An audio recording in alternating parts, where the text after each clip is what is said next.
నమస్తే, welcome to golden screens. ఉదయిస్తున్న సూర్యభగవానుడి కిరణాలు భూమిపై పడగానే మనలో చైతన్యం వెల్లివిరుస్తుంది.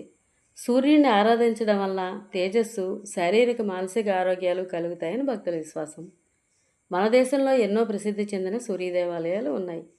ఈ వీడియోలో మీరు చూస్తున్నది ఒరిస్సా కోణార్కులో ఉన్న ప్రఖ్యాతి చెందిన సూర్య దేవాలయం. ఈ ఆలయం 13వ శతాబ్దంలో తూర్పు గంగారాజు వంశానికి చెందిన నరసింహదేవ చేత నిర్మించబడింది. ఈ ఆలయాన్ని నల్ల గ్రానైట్తో నిర్మించిన కారణంగా నల్ల పగోడా అని కూడా అంటారు. ఈ ఆలయం ప్రత్యేకత ఏమిటంటే సూర్యదేవుడి రథం ఆకారంలో నిర్మించబడింది.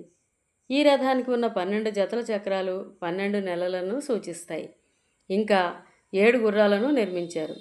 ఈ ఆలయంలో ఉన్న చక్రాలు సూర్యుని కదలికలను ట్రాక్ చేసే సూర్య గడియారంలా పనిచేస్తాయి. కళింగ నిర్మాణ శైలికి ప్రసిద్ధి చెందిన ఈ ఆలయం 1984లో ప్రపంచ వారసత్వ జాబితాలో చోటు చేసుకుంది. అతిథి కుమారుడు కనుక సూర్యుడిని ఆదిత్యుడు అని కూడా పిలుస్తారు. సూర్యభగవానుడి అనుగ్రహం కోసం, ఆరోగ్యం కోసం ఆదిత్య హృదయాన్ని పారాయణ చేస్తారు భక్తులు. అద్భుతమైన పనితనంతో నిర్మించిన ఈ ఆలయాన్ని దర్శించాలనుకునేవారు ఫ్లైట్లో వెళ్తే దగ్గర ఎయిర్పోర్ట్ భువనేశ్వర్. అక్కడ నుండి 1 గంట జర్నీలో చేరుకోవచ్చు. ట్రైన్లో వెళ్ళాలనుకుంటే పూరి, ఖుర్దా రోడ్ల నుండి వెళ్ళవచ్చు.